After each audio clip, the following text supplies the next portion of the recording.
Bom dia a todos. Quem é corintiano aqui?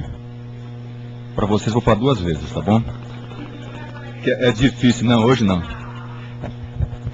Tem que explicar muito para eles, esse é o negócio. Tudo, os mínimos detalhes da situação. Nós vamos conversar hoje a respeito de causas relacionadas à esclerose lateral amiotrófica. Ou causa. Será que tem uma causa única para essa situação? Por que é importante falarmos a respeito desse particular? Quando nós falamos em tratamento, esse tratamento é voltado para a causa. Se nós não identificarmos uma causa de uma forma específica, não há tratamento. Não tem como você trabalhar com essa situação. Como é que se faz a procura de uma medicação? Identificando-se a causa. Identificou-a, vai atrás da medicação. Você sabe quanto que custa um remédio para sair daquela ideia que o indivíduo tem, começar a sintetizá-lo até que ele chegue na boca, ou no braço, ou de uma outra forma para o indivíduo? Vocês têm ideia quanto que custa isso para o laboratório? Não? 850 milhões de dólares. Uma única medicação. E sendo uma medicação para uma doença rara, quanto vai custar para cada paciente, portanto, esse medicamento? A esclerose lateral amiotrófica, antes de vocês terem em vocês, ou na família de vocês, ou num amigo de vocês, vocês tinham ouvido falar de ela? Só daquela revista antiga, né? Aquela ela que existia. Outra ela, nós não tínhamos ouvido falar a respeito dessa situação. É uma doença rara. É interessante, porque embora ela seja rara, depois que nós a conhecemos, a gente começa a prestar atenção. Existe uma outra pessoa, uma outra pessoa, uma outra pessoa, mas ela continua sendo rara. É 1 a 2 indivíduos por 100 mil pessoas por ano. E sendo rara, quanto vai custar essa medicação? Ela vai custar, se ela sair hoje, ela vai custar uns 25 mil, 30 mil reais por mês. Essa aplicação. Essa é a conta que é feita. Agora, vocês acham que o laboratório ele tem interesse em trabalhar com doenças raras? Se daqui a pouquinho aquela patente da medicação é quebrada, como o Brasil quebrou a patente para certas situações clínicas especiais, por exemplo, para a AIDS, por exemplo, agora para a gripe, né, que veio. Portanto, o laboratório, ele não vai trabalhar para esse tipo de doença. E tem mais ainda, ele vai trabalhar para as doenças que alguém possa pagar o medicamento. Terceiro mundo paga, terceiro mundo não paga. Portanto, não tem remédio novo para tuberculose, não tem remédio novo para malária, não tem remédio novo porque não tem um pagamento para essa situação. Mas existem medicamentos para aquelas situações que os indivíduos pagam do primeiro mundo. São as doenças do primeiro mundo. E assim o laboratório vai trabalhando. Em relação à esclerose lateral amiotrófica, a dificuldade já começa por aí. Se não tem um interesse em trazer uma medicação nova, tem interesse em saber qual é a causa? Quais são as causas? Porque é difícil a situação. Mas a esclerose lateral amiotrófica ela traz um peculiar, muito interessante, uma particularidade muito interessante. A forma como o neurônio ele entra em processo de falência é a mesma forma do neurônio que entra em falência na doença de Alzheimer. É a mesma forma do neurônio que entra em falência na doença de Parkinson, na doença de Huntington, é do mesmo jeito. E a esclerose lateral amiotrófica é a única dessas enfermidades que a gente pode acompanhar de uma forma motora, ou seja, visual. As outras enfermidades são escalas. Por exemplo, para o corintiano, ele só se lembrar na segunda-feira das coisas que acontecem. Terça, quarta, quinta, sexta, memória péssima da situação. Memória na segunda já melhora. E Alzheimer, ela é avaliada sob a forma de escalas. Na segunda-feira a escala estaria aqui em cima. Terça, quarta, quinta, sexta, lá embaixo a escala. Dependente do dia que nós avaliemos o indivíduo, ele vai estar melhor ou pior. Será que o remédio funcionou? É difícil. Já para a esclerose lateral amiotrófica, a gente pode acompanhar.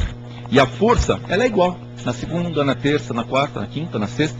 E assim, se uma medicação, ela interromper a doença, ou se uma medicação fazer com que ela lentifique, ou melhor ainda, que a força melhore, ou seja, que a doença retroceda, aquela mesma medicação, ela servirá para Parkinson, para Alzheimer. Por isto que a esclerose lateral amiotrófica, hoje, ela tem sido muito estudada.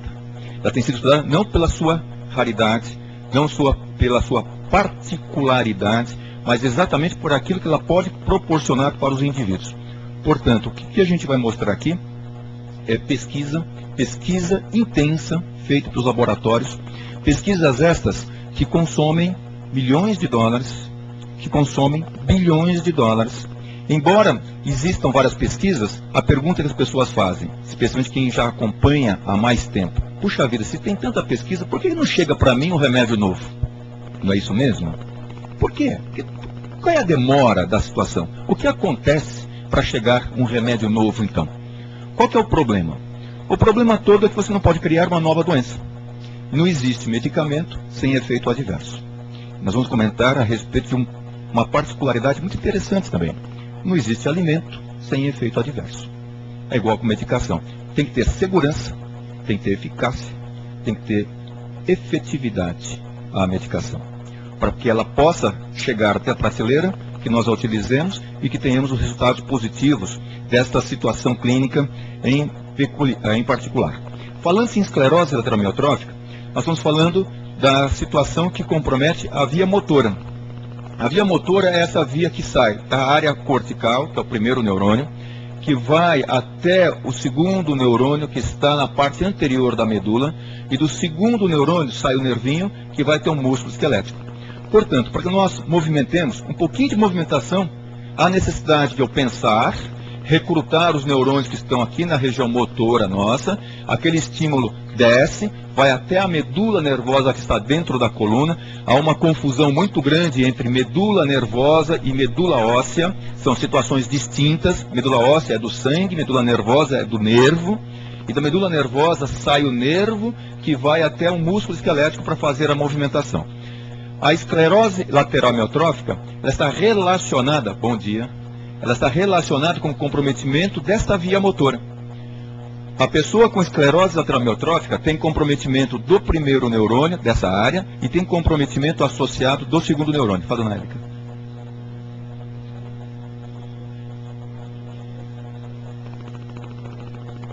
Tá?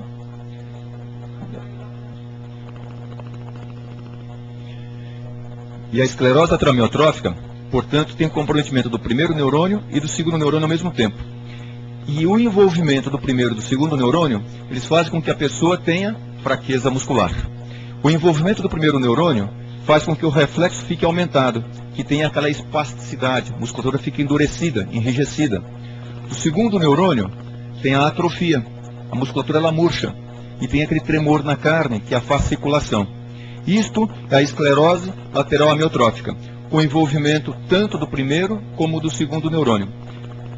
E ela é uma enfermidade que não é tão recente. Ela é antiga já. Ela é conhecida nos Estados Unidos com o nome desse indivíduo, Lou Gehrig.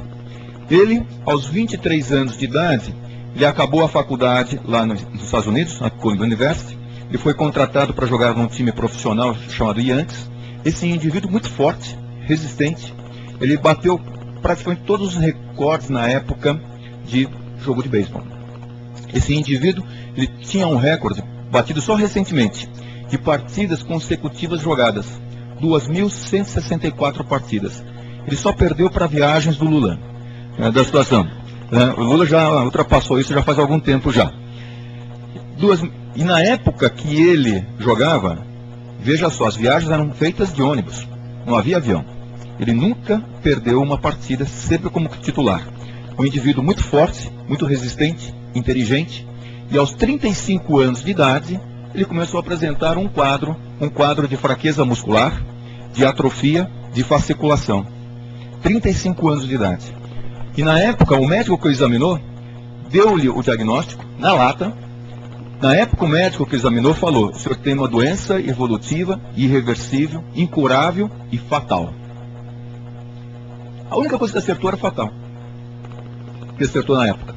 Porque ao nascermos, a gente tem certeza que a gente vai morrer. Agora, quando? Só Deus. Só Deus. Entretanto, os americanos, eles são loucos por programas daquilo que se chama recursos relacionados aos aspectos jurídicos. Seguros.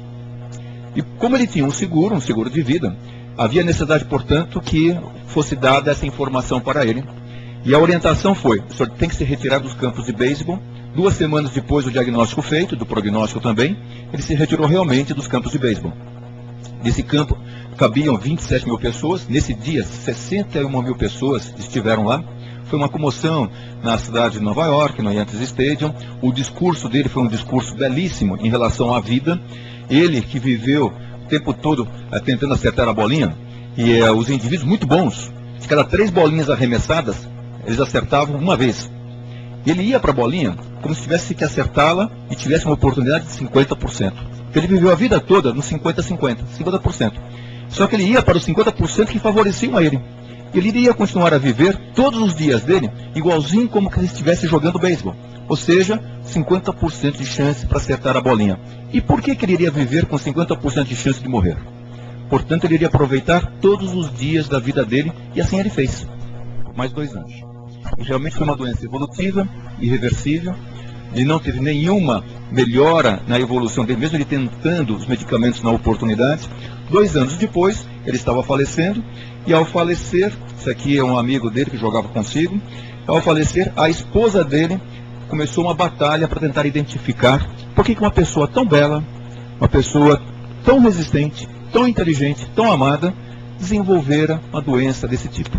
E assim foi fundada a Associação Americana de Esclerose Lateral Amiotrófica, e dela vieram outras associações, até que culminou na Abrela, aqui no Brasil também, e as arelas regionais aqui no Brasil também. Tudo tem um começo para essa situação. E outras pessoas belas também desenvolveram a esclerose lateral amiotrófica. Charles Mingus, quem gosta de música, conhece muito bem esse indivíduo. Tanto que ele embalou tantos corações apaixonados pelo mundo afora. Maravilha a sua produção. Quem gosta de cinema, David Niven, Canhões de Navarone e outras situações de longa-metragem, 98 películas que ele fez. Ele também desenvolveu a esclerose lateral amiotrófica. Dentre indivíduos políticos, não sei se tão amado como esses outros, mas Mao Tse-tung, já começa no nome Mao, várias pessoas morreram pelas mãos desse indivíduo, mas hoje tem um legado interessante, porque o final da vida dele, ele direcionou para a poesia. Ou seja, num momento especial. E quando ele direcionou para a poesia? Quando começou a doença. Quando começou a doença, algo acordou dentro dele. Ele achou que, até aquele momento, pouco ele fizera. Ele era um líder mundial da situação. E a maior produção dele, no final da vida, é que hoje passa como o maior legado em relação à situação política e cultural. E isso, os chineses hoje, eles fazem um culto a Mao. Tem diminuído com o tempo essa situação, mas ainda ele está presente lá na entrada da Cidade Proibida com a sua fotografia, e daí justificando a presença desse indivíduo na história. Outros indivíduos importantes, Stephen Hawking. Stephen Hawking, ele teve o mesmo diagnóstico de Lou Gehrig. E ele teve o mesmo prognóstico, Lou Gehrig. Com que idade? 21 anos. 21 anos de idade. E o médico, na ocasião, depois do diagnóstico feito, disse: o senhor tem esclerose lateral amiotrófica, é uma doença evolutiva, irreversível, incurável e fatal. Essa sua namoradinha que está do seu lado, filho, não casa não, aproveita. Aproveita essa, outra. Esse livrinho aí que está escrevendo, para que vai perder tempo com esse negócio? Vai aproveitar a vida. Isso faz 45 anos. O problema dele hoje, ele continua vivo. Qual que é o problema dele? Os médicos dele morrem. Ninguém quer mais ser médico dele. É ruim esse negócio. E continua vivo. Como? Alguém vai falar o seguinte: vale a pena viver como que ele vive? Ele não se mexe, ele não deglute, ele não respira, ele não fala, e a comunicação é feita com os olhos. Será que vale a pena? E ele respondeu: vale. Há 4 anos eu casei com minha enfermeira e hoje economizo bastante. Todos os dias eu vivo muito bem. Eu sou um indivíduo muito feliz. E vale a pena. E continua produzindo. Não só aquele livro, um outro e outras situações sendo produzidas. Aí já mostra que existe uma certa heterogeneidade em relação à enfermidade. Nós temos Lou Gehrig, nós temos aqui Ezard Charles, Bob Watters, David Niven, Charles Mingus, Jacob Navitz, Franz Rosenwald, Mao Tse-tung, Stephen Hawking, todos do sexo masculino. Praticamente ao redor dos seus 50, 60 anos, exceto Stephen Hawking, que começou mais precocemente a enfermidade. O que eles têm mais em comum? O diagnóstico demorado.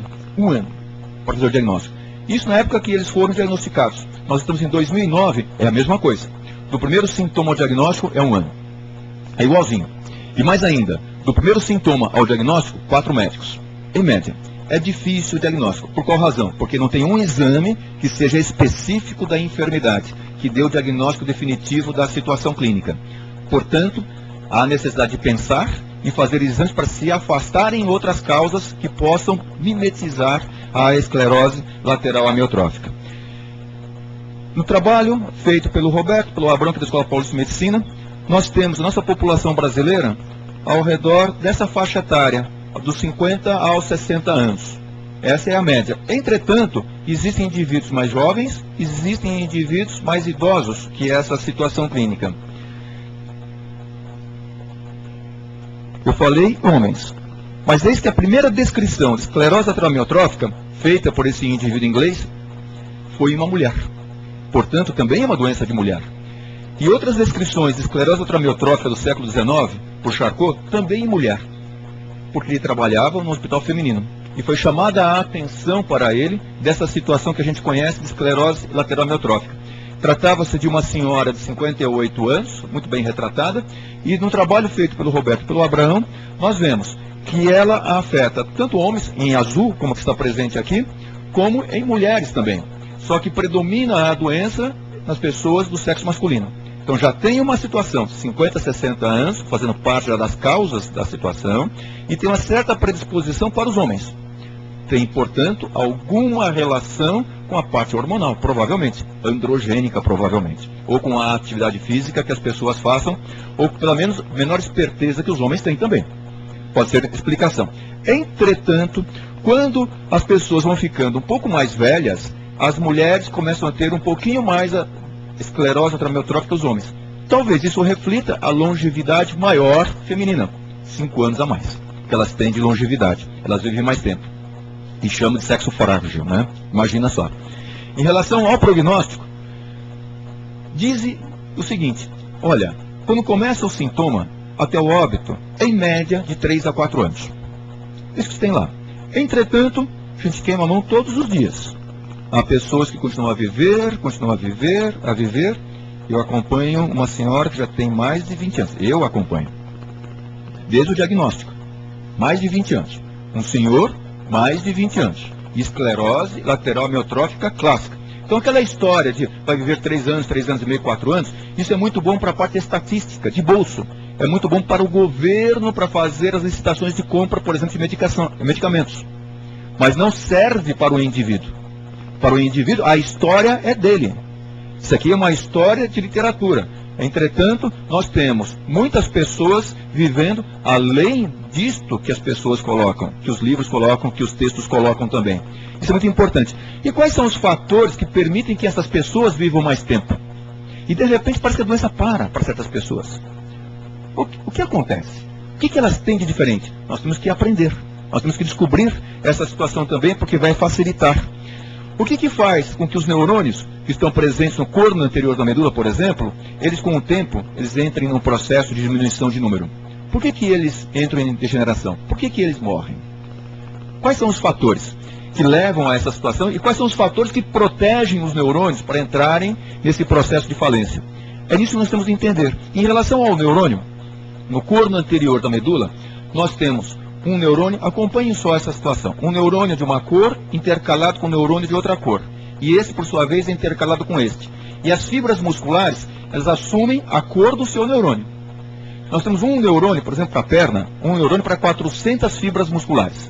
Então, um só sendo ativado, ele vai ativar 400 fibras. E um aqui em cima vai ativar 20 neurônios na coluna. Se não fosse assim, a cabeça do indivíduo seria enorme. Imagine, pela musculatura que nós temos. E o músculo tem que trabalhar. É um sistema de conservação de energia. 1 para 20 e 1 para 400 fibras. Então, 1 para 8 mil fibras. Então, recruta 8 mil fibras. Uma atividade aqui em cima. Isso é muito importante para trabalhos depois que estão sendo feitos com robótica. Se esse neurônio entrar em processo de sofrimento, se ele morrer, o que vai acontecer? Se ele morre, essas fibras ficarão sem contato com o neurônio. Elas ficando sem contato com o neurônio, elas ficam atróficas. Todas elas ficam atróficas, agora, que é a atrofia que a gente vê. Elas ficam atróficas para sempre. O neurônio mais próximo que é de uma cor diferente, que é esse aqui, vai dar brotamento para essa fibra que está atrófica. E agora, dando brotamento, a fibra vai recuperar-se, que é a reinervação. Então, na esclerose lateral amiotrófica tem desnervação, tem reinervação. Recupera. O fisioterapeuta, o terapeuta ocupacional, o fonoaudiólogo, o educador físico, eles vão trabalhar para fazer a reinervação. Se a doença parar aqui, a pessoa recupera. Agora, na esclerose lateral amiotrófica, a doença é evolutiva. O neurônio que está fazendo a reinervação, ele entra em falência agora. Ele entrando em falência agora, o que vai acontecer? Vai perder contato com as fibras musculares e elas ficarão atróficas de novo. É assim que acontece na esclerose lateral amiotrófica. Desnerva, reinerva, desnerva, reinerva.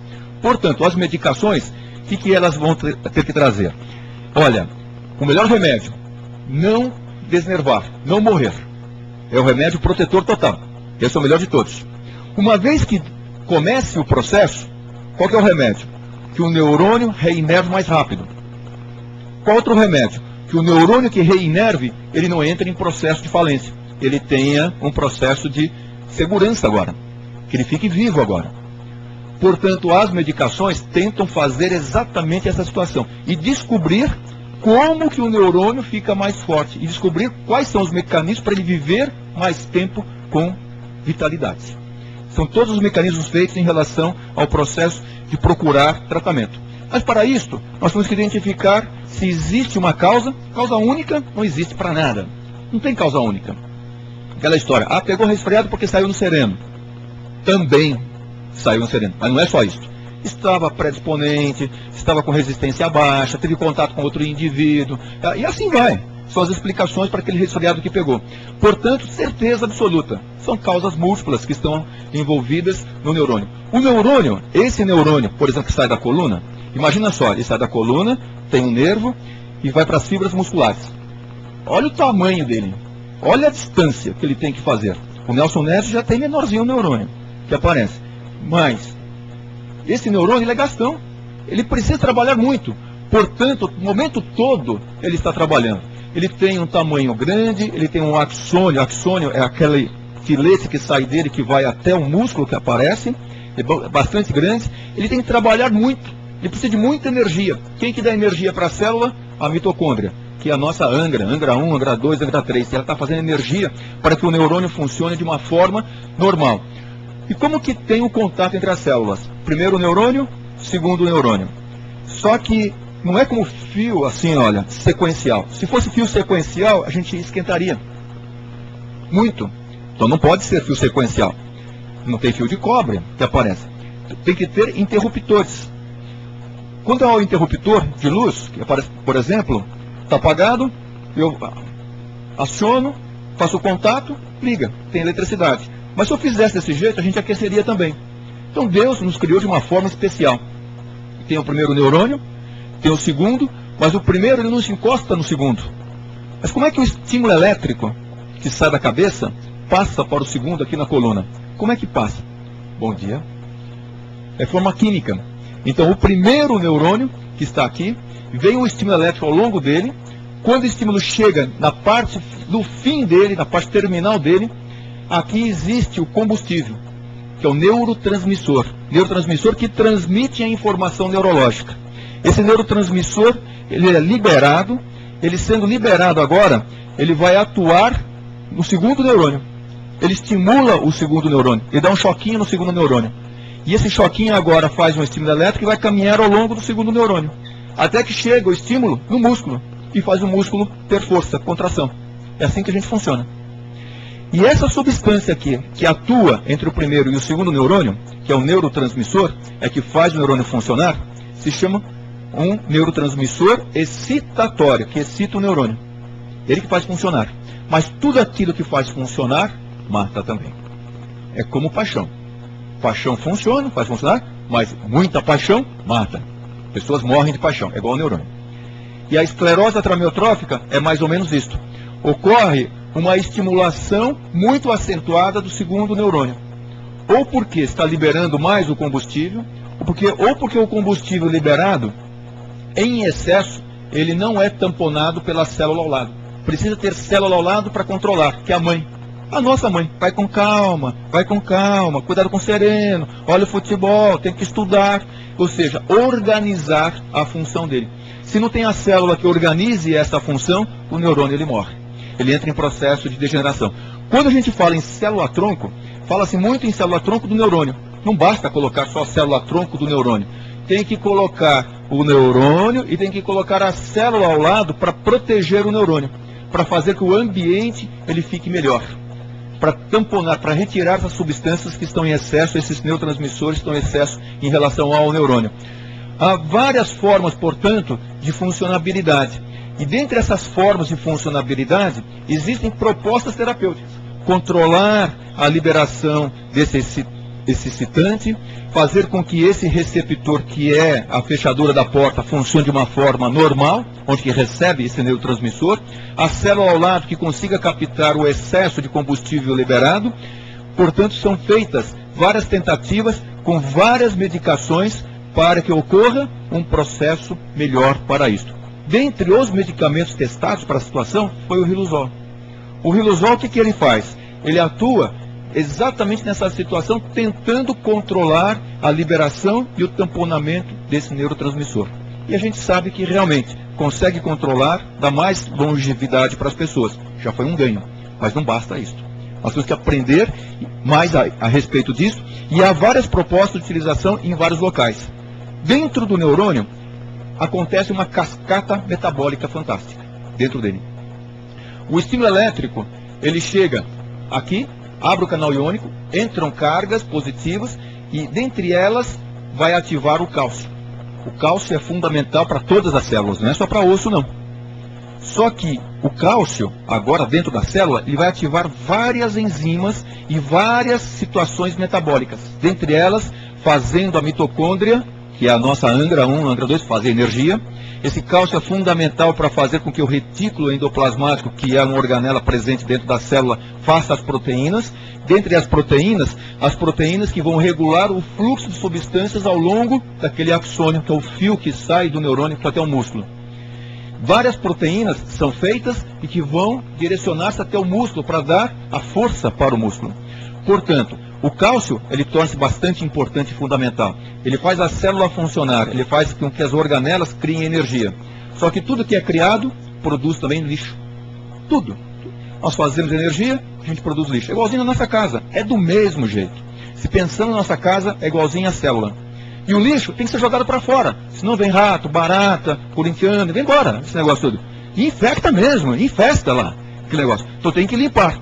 E há os radicais livres, presentes, que são os lixos. Há a necessidade dos inibidores de radical livre, que são os lixeiros. Nós precisamos dos inibidores. Se não houver inibidor suficiente, a célula morre. Se libera muito cálcio, a célula morre. Se a mitocôndria trabalhar muito, a célula morre. Então nós temos que controlar essa situação. Portanto, veja quanta coisa que acontece e assim várias medicações são colocadas para este fim. O glutamato, que é o neurotransmissor importante para essa célula, ele assume uma concentração dentro da célula muito grande. Isso faz com que, se ele aumente muito, ele altera todo esse metabolismo e ele faz com que a célula ela morra antes do tempo. Portanto, há várias pesquisas feitas para tentar entender esse mecanismo. Dentro da célula, há várias organelas presentes. Portanto, cada organela presente faz as suas proteínas, e essas proteínas, algumas delas, quando feitas, são proteínas de morte celular. Elas desencadeiam o processo de morte celular programada. Elas morrem. É como que acontece, por exemplo, na verruga. Alguém aqui já viu uma verruga no chão? Ninguém. Mas já fizeram muita simpatia já. E ela, de repente, sumiu. Sumiu como? Desapareceu. Esse processo se chama morte celular programada, que em grego é apoptose, que é as folhas do outono. Elas têm um código que elas caem ao mesmo tempo. E assim são as células. Tem células que morrem rapidamente, sem deixarem qualquer aviso para a pessoa. Se é ativada uma substância que acelere o processo de morte, ela vai morrer. E é importante que entendamos esses processos, porque entendendo isto, a gente vai entender câncer também. Para matar as células do câncer, a gente mata desse jeito. A gente ativa a célula que faz com que a célula do câncer morra, por morte celular programada. Se entendermos câncer, nós vamos aprender que as células que vivem no câncer têm genes que dão sobrevida. Puxa vida, se tem genes que dão sobrevida para a célula que faz proliferar, se eu descobrir esse gene, eu vou dar vida para a célula do neurônio. Então aquilo que dá doença, de repente vira remédio. Exemplo, a toxina botulínica, que vem de uma bactéria. E essa toxina botulínica, ela mata as pessoas. Só que em concentração bem definida, ela conserta certos defeitos. Ou dão outros defeitos, né? Marta Suplicy, por exemplo, né? Com aquela cara horrorosa que ela ficou lá.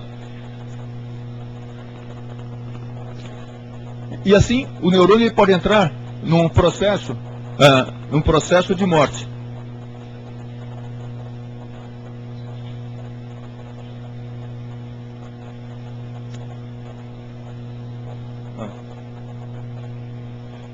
Num processo de morte. E o centro da célula, a cabeça da célula, é o núcleo. E o núcleo tem o DNA nuclear. E ele regula todas essas substâncias também.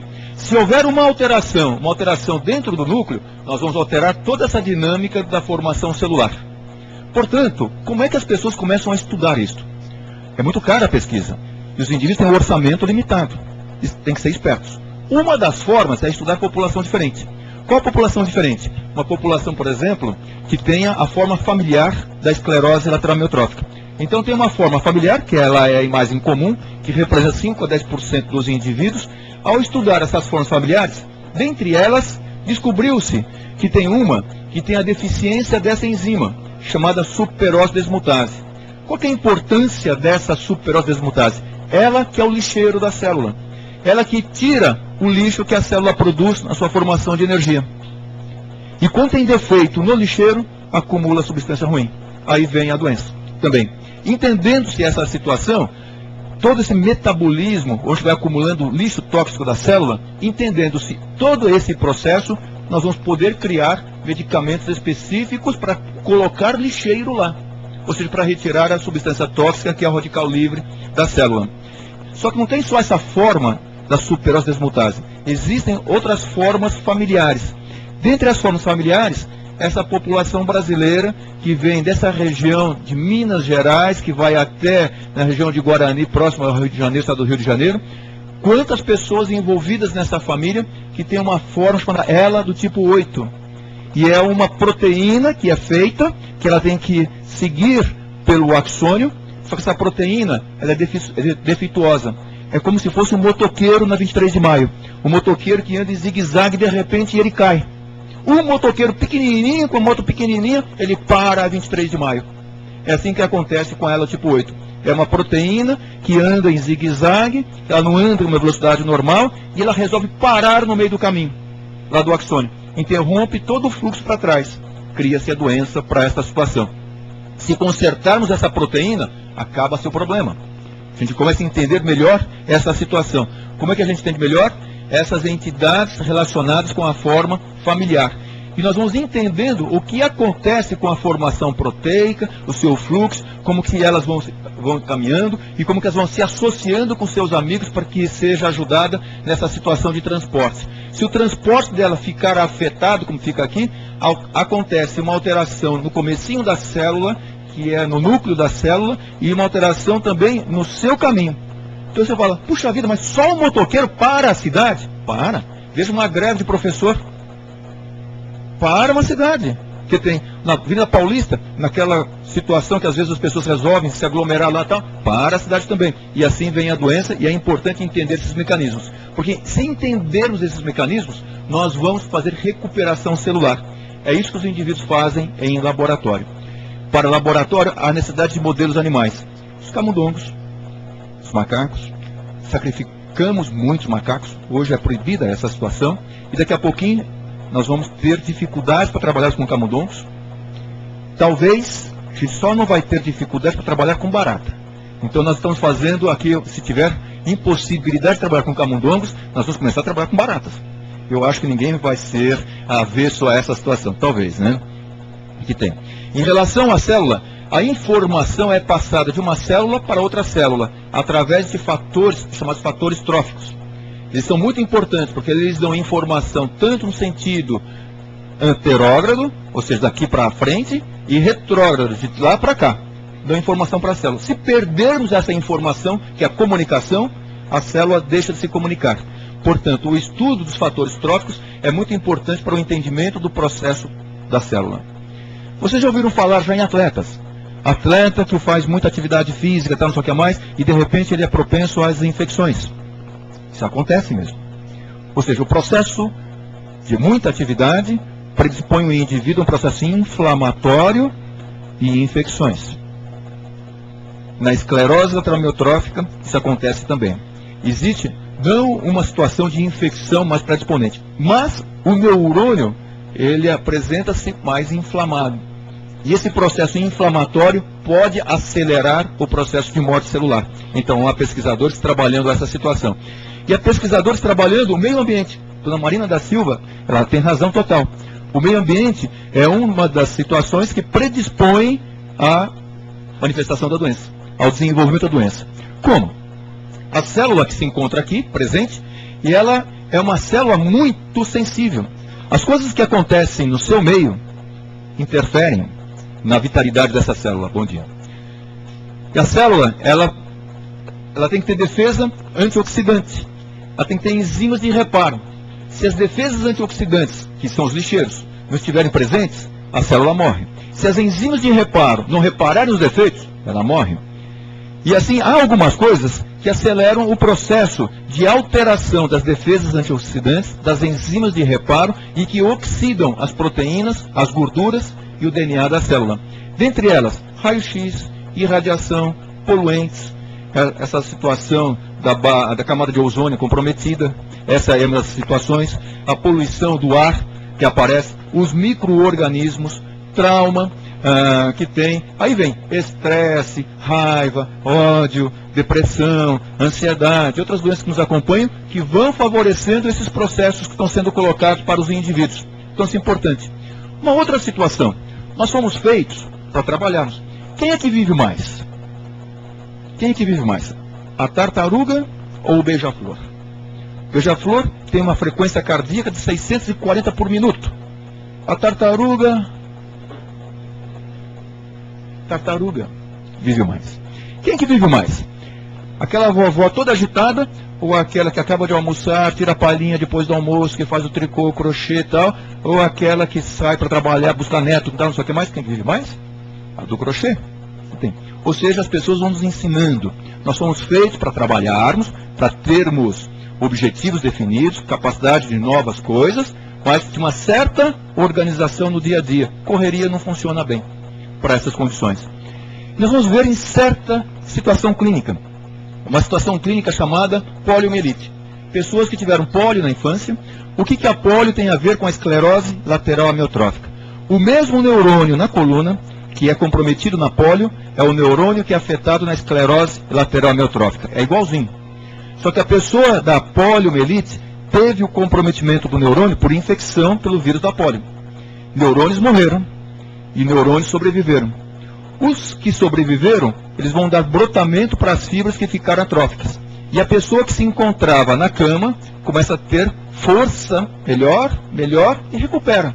Não recupera tudo, mas recupera uma parte importante e que essa recuperação permite que os indivíduos façam atividade física, que permite que façam até atividade esportiva, competitiva também. E essas pessoas estavam estáveis. Passados os anos, 25 anos depois, ou 30 anos, 35, essas pessoas começam a ter uma nova fraqueza muscular, uma ela mais lenta, como se fosse entre aspas para essa situação. Por que acontece isso? Essa situação acontece nesse período. Os indivíduos estavam estáveis, aí de repente uma nova fraqueza ela vem. E vem antes da época da fraqueza muscular que nós temos, ao redor dos nossos 60 anos e pouquinho mais, que é o do nosso envelhecimento natural dessa situação. Essa situação de nova fraqueza muscular denomina-se síndrome pós-pólio. Por que tem a pós-pólio? Então vamos ver. Isso aqui acontece igualzinho na esclerose lateral amiotrófica, só que na ela muito mais rápido. Que tem? O vírus da polio infecta o neurônio. Ele infectando o neurônio, ele vai matar o neurônio agora. Matou o neurônio, o seu prolongamento fica comprometido e as fibras musculares agora, elas vão ficar com atrofia e aquele tremorzinho que é a fasciculação. O neurônio morreu, mas o neurônio mais próximo agora que está vivo, ele vai interpretar que tem fibras que estão atróficas, que estão precisando de contato. E essas fibras avisam o neurônio, olha, eu estou aqui, eu estou aqui, eu estou aqui. E esse neurônio, sendo avisado agora, ele vai entender que tem que trabalhar mais e vai dar brotamento para aquelas fibras que estão atróficas. Esse neurônio agora, o que acontece com ele? Ele tinha 400 fibras, agora ele tem um harém, 800 fibras, 1.200 fibras, 1.600, 2.000 fibras. E esse neurônio agora, ele trabalha, ele trabalha, ele trabalha, ele trabalha, ele trabalha, até que chega uma certa hora, chega, eu não aguento mais, eu quero me aposentar. Mas a pessoa se aposenta, é danoso. Nós não fomos feitos para não fazer nada, a gente tem que fazer alguma coisa. E essa aposentadoria, para ele, é ruim. É ruim por quê? Porque o broto vai embora. O broto morre. Por isso que a pessoa não pode ficar na cama, sentada e tal. Nós temos que ter atividade. E se esse broto vai embora, a nova fraqueza vem. E o pior de tudo é se o neurônio morre. Se ele morre, aí são 2.000 fibras que ficam sem contato. E dessa forma, uma fraqueza muito acentuada que vem. Qual que era a situação comum para isso? Era a atividade física intensa que essas pessoas fizeram. Ou seja, a atividade física intensa é danosa para a célula. Ela degenera a célula. O que eu estou comentando? Não tem uma causa única para a esclerose amiotrófica. São várias causas envolvidas.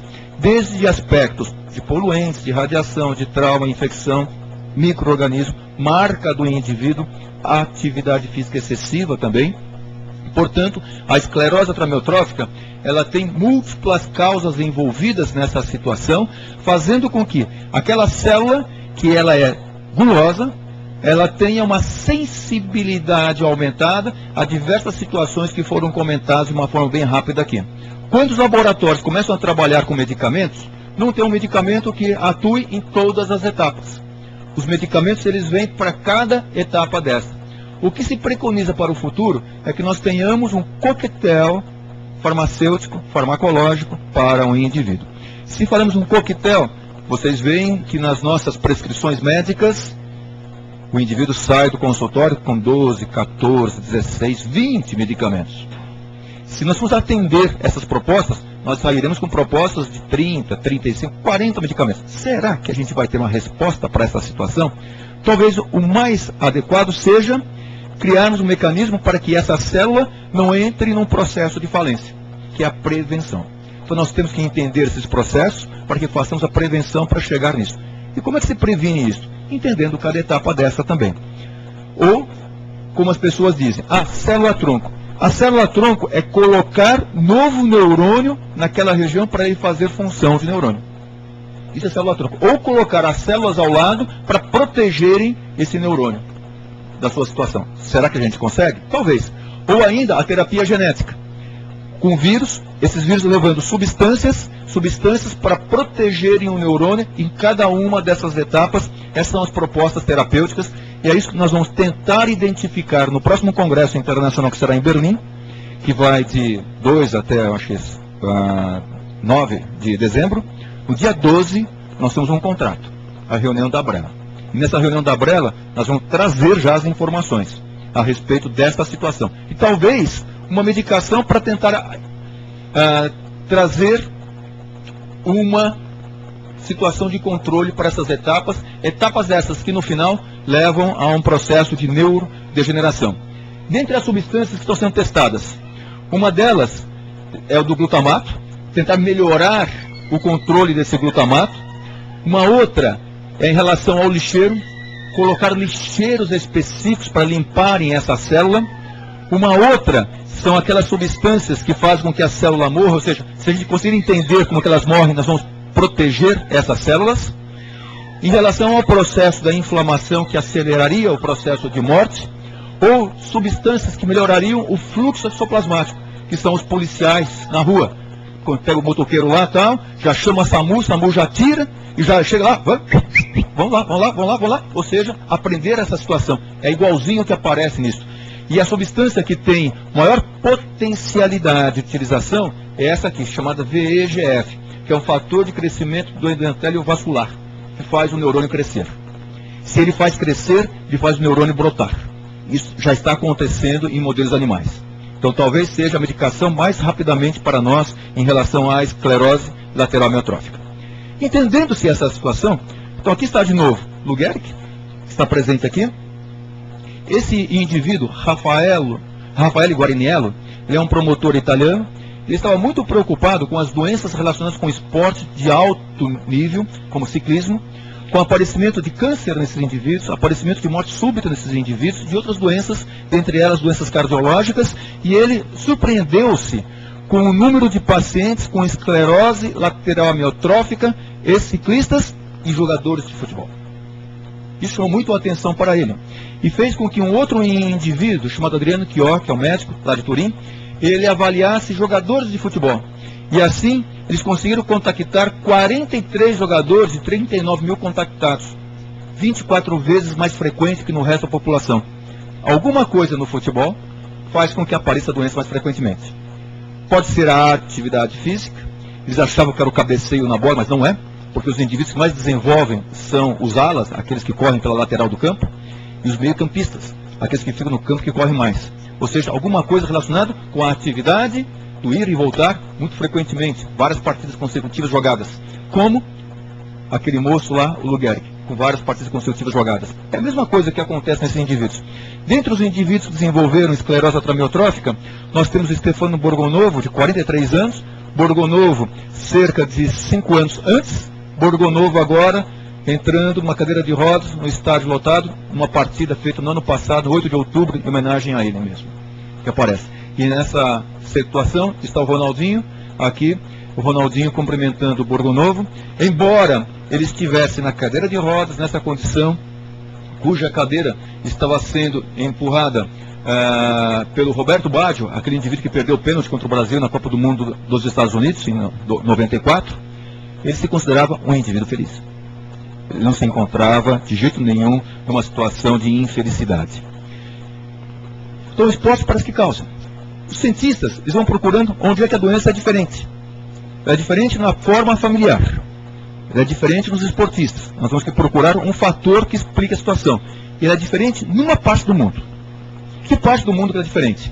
Aqui, ó, nós temos Japão, as Filipinas, 2.000 quilômetros ao sul do Japão, 2.000 quilômetros a leste das Filipinas, as Ilhas Marianas. A ilha mais ao sul das Marianas, Ilha de Guam. Na Ilha de Guam, nessa região, especialmente nessa região inferior que está aqui, a doença é 100 vezes mais frequente que no resto do mundo. Então, alguma coisa lá faz desenvolver a doença. E eles procuraram no solo, não acharam nada no solo que justificasse a doença. Eles procuraram formas de relação entre as pessoas, forma familiar. Mas não era uma doença familiar, como aquela na ELA 8. Não era. Então poderia ser alguma coisa da alimentação. Daí é que vem a história hoje da alimentação. Será que alimento da doença? Será que ele causa a doença? Era a pergunta inicial. Desde os médicos que foram para a base americana durante a Segunda Guerra Mundial, eles ficaram preocupados com isso. Será que leva a alguma coisa? Como é que os indivíduos começam a entender o que está acontecendo? Nós temos que entender a história. Se nós não entendermos a história, nós vamos entender as situações que estão acontecendo num certo momento. Que história que a gente está falando? A história é nossa. O começo nosso. Quando nós falamos do começo nosso, a origem do homem, aqui é o sítio arqueológico mais antigo que nós temos conhecimento, que é da garganta de Olduvai, da Tanzânia, cerca de 2 milhões de anos que tem artefatos. Talvez não seja mais, porque foi encontrada agora a anterior da Eva mitocondrial, né? A Adi agora, que foi encontrada. Cerca de 4 milhões de anos antes de Cristo, né? Você pode falar antes de Cristo, nesses 4 milhões de anos, né? A família humana, ela vem dos primatas. Há 6,3 milhões de anos, houve uma separação entre os humanos e os chimpanzés. Há 4,5 milhões de anos, houve o aparecimento, o mais anterior do que a gente considera da parte humana, que é Australopithecus. E há 1,8 milhões de anos, 3 formas especiais: o Homo habilis, o Ergaster, o Erectus, que é a parte ereta que vem. Há 400 mil anos, o Homo de Heidelbergensis. E há 200 mil anos, o de Neandertal. E há 180 mil anos, o Homo sapiens. Não tem corintiano aqui. O corintiano é anterior lá. Então, o Homo sapiens que aparece nessa situação. Quando é que o homem começa a ser homem? Quando ele começa a dominar o fogo. Quando ele começa a dominar o fogo, que aconteceu há 500 mil anos atrás, é que o homem começa a ser homem. E quando é que o homem começa a criar a comunidade? quando ele começa a criar os artefatos para a caça. Porque até então era uma coisa de sobrevivência. E com a caça, família. Começam a aparecer as famílias nessa situação. E há 150 mil anos que praticamente nós temos o ponto de partida. E o ponto de partida é na África, bem nessa região da Etiópia. E agora vem, são duas. São duas na sequência. Se você olhar no seu programa, não, são... Oi? Ah, mas você não falou isso.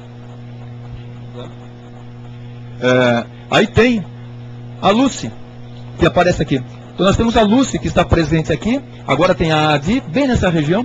Aí prospera a cultura europeia, entre 40 mil e 10 mil anos atrás. Depois vem os Cro-Magnons, que é na região da França. E os Cro-Magnons já começaram a utilizar os artefatos. A primeira agulha. A agulha é muito importante, porque através dela veio a situação da roupa dos indivíduos, para colocar. E o homem começa a se adaptar às mudanças, inclusive às mudanças climáticas também. E há 10 mil anos, a grande modificação, as plantações. Até então, os homens, eles tinham pequenas comunidades, eles tinham que sair, caçar, caverna, fogo, artefatos, e havia, aparentemente, poucas doenças. Nós não encontramos nesses esqueletos doenças dos indivíduos. Eles morriam das situações do meio ambiente. Só que quando começam a aparecer as plantações, o homem ele começa a ter facilidade alimentar. E a facilidade alimentar faz com que eles comecem a se aglomerar. E aglomeração pequena, maior, cidades. E quando vem as cidades, já numa situação já há 3 mil anos antes de Cristo, aqui são vários artefatos presentes dentro dessa sociedade, começam a ter, especialmente próximo dos rios, as comunidades que vão crescendo sob uma forma de cidades.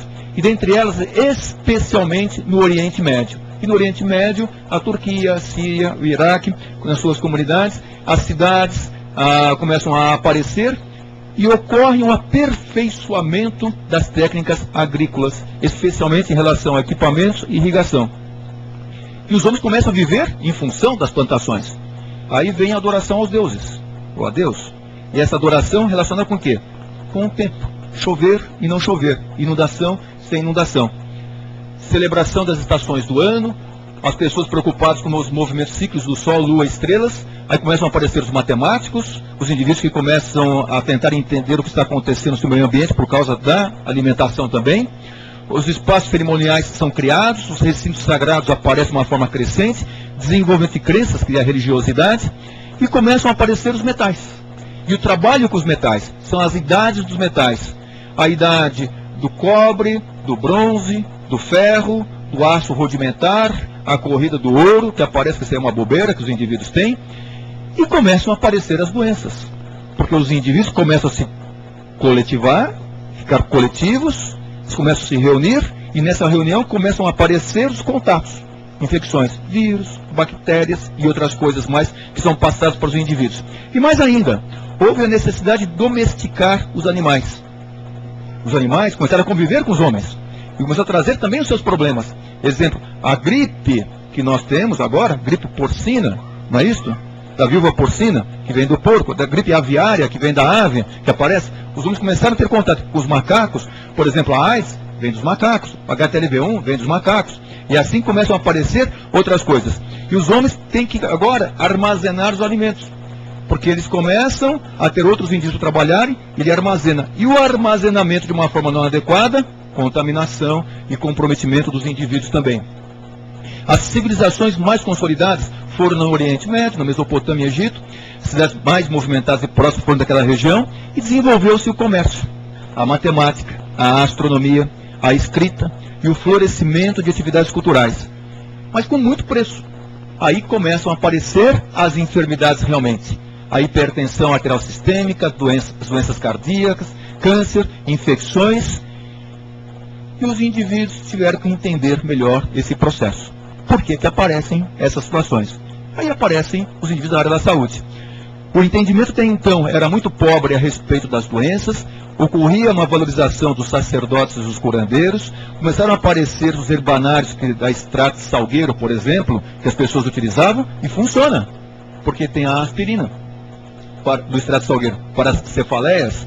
A abordagem começou a ficar mais organizada não só no Oriente Médio, mas na Ásia como total, aparecimento de outros sistemas, por exemplo, dentre eles o ayurvédico, da Ayurveda, que é uma ciência da vida, lá da Índia, que tem.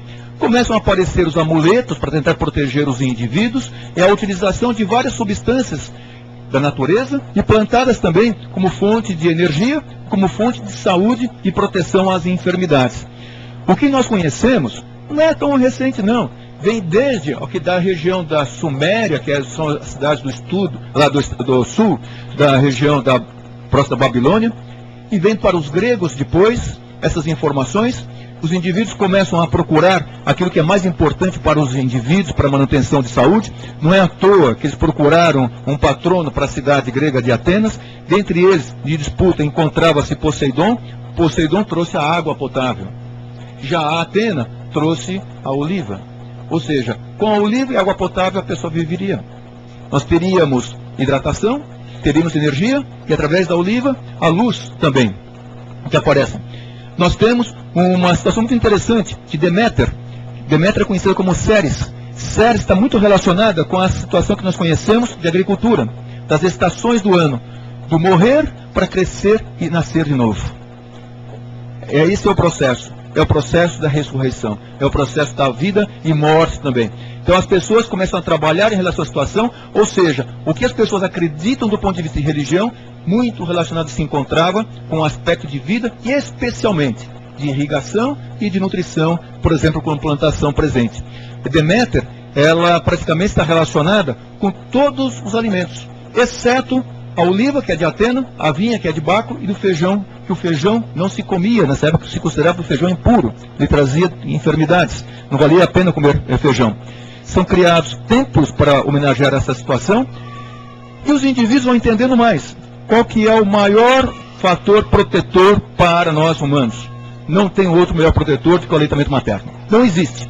E esse aleitamento materno, ele tem uma importância não só para a criança pequenininha que se encontra, mas para toda a nossa vida. Porque no leite materno é que tem a melhor relação presente de todos os alimentos.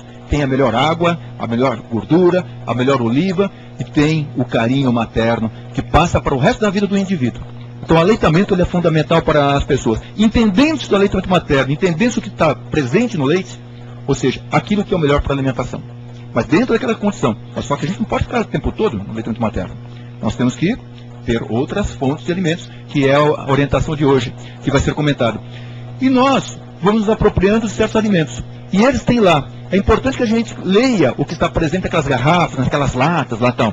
Aquelas gorduras, que tipo de gordura presente. Então vocês vão ver lá que tem ácido graxo, tem gordura total, tem poliinsaturado, tem saturado, monoinsaturado. Os indivíduos têm uma pirâmide feita, aqui diversas fontes de vitaminas, minerais e de fibras presentes em verduras, frutas, legumes presentes. Só que o homem, hoje, não tem falta de alimento, tem excesso de alimento. Nós vamos no supermercado, é uma grandeza isto. Naquelas gôndolas, os nossos olhos saltam à vista e a gente compra, abre o armário, abre a geladeira e vai comendo o quê? Tudo que está engarrafado, tudo é enlatado. O fazer o alimento hoje é uma arte que está sendo colocada de lado há bastante tempo. Bem rapidamente, quando nós falamos em gorduras, lipídios, 95% deles vem sob uma forma de triglicerídeos, que é a nossa banha, que é importante, isolamento térmico, que nós temos, importante para que nós não utilizemos as proteínas. E nós temos 5% de outras formas de lipídios, dentre eles os ácidos graxos de cadeia, os ácidos graxos livres, que estão presentes aqui. Então, é bastante importante. Os ácidos graxos são cadeias retas de carbono, e tem uma carboxila na sua parte terminal, e são classificados em saturados, monoinsaturados. Os saturados, aqueles presentes na carne bovina, no frango, no porco, nos laticínios, e vegetais, como palmeira, semente de óleo e de coco. Os monoinsaturados, azeite, óleo de canola, óleo de amendoim, amendoins, nozes, amêndoas, abacate, esses são os bons. Esses não são bons, que aparecem. Os ácidos graxos poliinsaturados, PUFA, presentes no ácido linoleico, esse é bom. Presente nos vegetais, óleos que os produzem, como óleo de coco, palmeira, manteiga, cacau. Os essenciais, ômegas 3 e 6, esse é muito bom. Trans ou cis? Hoje é fundamental que nós coloquemos o trans lá no rótulo que aparece. O que é o trans? O trans, ele tem uma ponte de hidrogênio, de acordo com a ponte de hidrogênio, se ela é paralela ou se ela é perpendicular, recebe a formação trans ou cis. E esses ácidos, eles são ruins. E esse trans é aquele ácido graxo que a gente tem no pastel da feira. Ele traz o sabor. É uma delícia. Não tem pastel mais gostoso que o pastel da feira, mas é o trans. É o transtornado pra gente, que aparece lá. É um pastel relacionado com diversas situações. É um pastel relacionado com a obesidade e as doenças cerebrovasculares. E as doenças degenerativas que nós temos. Portanto, muito cuidado em relação à situação. E nós ouvimos falar muito de colesterol. Colesterol, o que é colesterol? É um componente essencial das membranas e estruturas de todas as células do corpo. O colesterol, ele vem de duas fontes principais, do organismo mesmo, dos alimentos que a gente ingere. Tem duas formas clássicas. A forma chamada HDL, H, que é do high, que é grande, e L, que é low, pequeno. O low é ruim. O H, ele é o bom. Ele é o protetor das células presentes. É o protetor das células. Por isso que quando nós fazemos o exame de colesterol, vem lá, desejável, qual que é o valor desejável, quando ele é alto e quando ele é muito alto. Muito alto é bastante risco para o indivíduo, especialmente se ele for um indivíduo hipertenso, obeso, que faça pouca atividade física e que fume. Já falei em vários outros fatores que aceleram o processo de morte celular. Portanto, as doenças, elas não começam quando nós temos 50 anos. Saiu do sereno, também. Mas elas começam lá na época do nascimento. Não aleitamento. Já na primeira infância, uma primeira infância já desses alimentos maravilhosos que as crianças comem com os olhos, a não orientação adequada à pirâmide alimentar que nós temos durante a nossa vida, a necessidade, portanto, de uma prevenção de doenças, dentre elas as cerebrovasculares degenerativas, através de uma alimentação saudável que começa desde o nosso nascimento. E nós temos que trazer essa informação. Isso não é coisa de chato, não. Coisa de natureba, que não sei o que parará. É orientação que as pessoas têm que trazer para isso. Tem que ter, portanto, uma ingestão energética suficiente e adequada e com qualidade, procurando a melhor qualidade em relação ao açúcar, à gordura, proteína também, com equilíbrio, com hidratação adequada. Nós temos que incentivar os alimentos. Nós crescemos, entendeu, com minha irmã em sítio, eu nunca lavei fruta. Eu limpava no braço. Era tudo que vocês podem imaginar dessa situação. Só que hoje, você compra um monte de fruta, põe em fruteira, e as crianças passam reto, abrem um armário e pegam um pacote de bolacha. Se encontra lá. Passam longe. Verdura? Pelo amor de Deus, que é isso? Atrapalha esse negócio. Nós temos que evitar, vamos comentar hoje muito a respeito de gorduras, que são ruins para as células, aquilo que nós homens gostamos, né? Os homens ficam gordinhos, barrigudos, não sei por quê? Sábado, domingo, eu tenho que aproveitar. Cerveja, meu time de futebol, aí a salsicha, linguiça, tal, não sei o que mais, queijão, todos os tipos, e isso traz uma necessidade de pagar um imposto de renda razoável para os indivíduos. E assim, veja o McDonald's, né? Tudo que está presente lá está. Isso não é saudável. E as pessoas têm que cair de pau em relação à situação. Tudo que está em vermelhinho aqui, olha, está presente, é ruim. O que está em amarelo e em azul é legal. E dos óleos? Óleo de canola, é esse aqui, olha, é o melhorzinho. Depois de girassol, depois de milho. Mas ó, quais que nós utilizamos mais frequentemente? Gordura de manteiga, sebo bovino, óleo de palma, banha, óleo de algodão, amendoim e em vermelho. Não é aconselhável para nós e trans de jeito nenhum. Voltando lá em Guam, que aparece. Por que os indivíduos em Guam 100 vezes mais frequentes? Será que tem alguma coisa alimentar lá que aparece? Será que é gordura e tal? E lá em Guam apareceu essa raizinha aqui, olha. Essa raizinha que tem esse verdinho nela que está presente aqui. Essa raizinha que tem depois esse frutinho que tamanho de uma moeda que aparece aqui, a moeda americana de 5 centavos, tem uma associação bastante grande com uma bactéria. E essa bactéria, ela está na água. Essa bactéria é azul, é a cianobactéria. Ela faz uma substância chamada BMAA. Esse BMAA é um aminoácido excitatório. É um aminoácido que ele vai funcionar como glutamato. Uma pessoa predisponente já, esse aminoácido associado a essa situação de predisposição, em tese, ele poderia levar à esclerose lateral amiotrófica. Será que acontece isso? O que está acontecendo? esse aminoácido ele vai estar subindo, ele vai ser concentrado nessa frutinha. Essa frutinha agora vai ter dentro dela uma substância chamada cicade, essa cicade lotadinha de aminoácido. E esse indivíduo comendo a frutinha, não acontece nada. Nada. Ou seja, a frutinha está lá, está normal. Mas o que acontece? Tem outro bichinho que está aqui, olha. E esse bichinho que está aqui, ele come a frutinha. Esse bichinho tem uma carinha de raposa, é chamado flying fox, que é um morcego. E lá naquela região, esse morcego faz parte da alimentação dos chamorros. Come vaca, come porco também. Né? Tem gente que come escorpião. Então, ou seja, a gente não pode criticar os hábitos dos indivíduos. Só que esse hábito é danoso. Porque os anos, 5 anos, 10 anos, 20 anos, 40 anos comendo isto, vai fazer uma concentração aumentada dessa substância chamada BMAA, e esse aumento dessa concentração chega a um certo ponto que a célula ela começa a entrar em processo de degeneração. E especialmente quem? Aqueles que são mais gordinhos, aqueles que têm barriguinha mais protrusa, especialmente aqueles que fazem utilização de gordura trans também. Ou seja, não é só o aminoácido. Existem vários fatores associados para essa situação que predispõem à enfermidade. Portanto, quando nós falamos de uma causa, não é causa única, são várias causas presentes. O engraçado é que como os morcegos estão desaparecendo na ilha, a doença está sumindo. Ou seja, tem uma relação direta com essa situação. E mais ainda, em presença de bicarbonato, aquela história de afta e utilizar bicarbonato, que é outra forma que as pessoas têm, acelera a passagem do aminoácido para dentro do sistema nervoso central do indivíduo. Ou seja, algumas coisas que nós utilizamos podem acelerar a passagem. O que acelera a passagem? Aminoácido ramificado. Leucina, isoleucina e valina. Presentes naqueles megamassos que os nossos moleques gostam de comprar lá nas lojas para fazer com que eles fiquem fortes. Nós temos que entender esses processos para que nós cheguemos à longevidade vista por Abraão, por Moisés, Adão, 930 anos, Matusalém, 969 anos, Noé, 950 anos.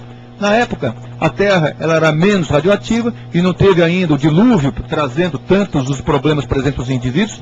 Há certas regiões que a longevidade é fantástica. Aqui a expectativa de vida do indivíduo, morando nessa região, no Vale Sagrado do Equador, 100 anos. Expectativa de vida. Lá não tem médico, lá não tem nada diferente. O que tem lá? Tem pessoas que fazem a vida de uma forma lenta, raízes, frutas, legumes que aparecem, e tem uma substância chamada chamico. Talvez seja protetora. Há, portanto, perspectivas que nós utilizamos, extratos de chamico, para tentar entender o que está acontecendo. Em outras regiões do mundo, mesma coisa. A longevidade ao redor de 100 anos, como em Hunza, como Abcásia, como Ojime. O que eles têm em comum? Damasco, iogurte e goia. Alimentos. Então nós temos alimentos que aceleram e alimentos que protegem também. É isso que as meninas vão trazer para nós hoje aqui. Vamos ver se nós vamos ter um alimento que nos protege ou um alimento que nos traz problemas. Nós temos uma região fantástica no Brasil.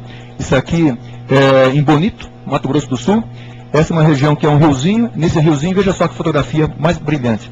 Isso em homenagem ao que nós conseguimos ontem em relação à possibilidade, à situação de trazer a Olimpíada para o Brasil, lembrando o mapa do Brasil, mas também ela não é isenta de problemas.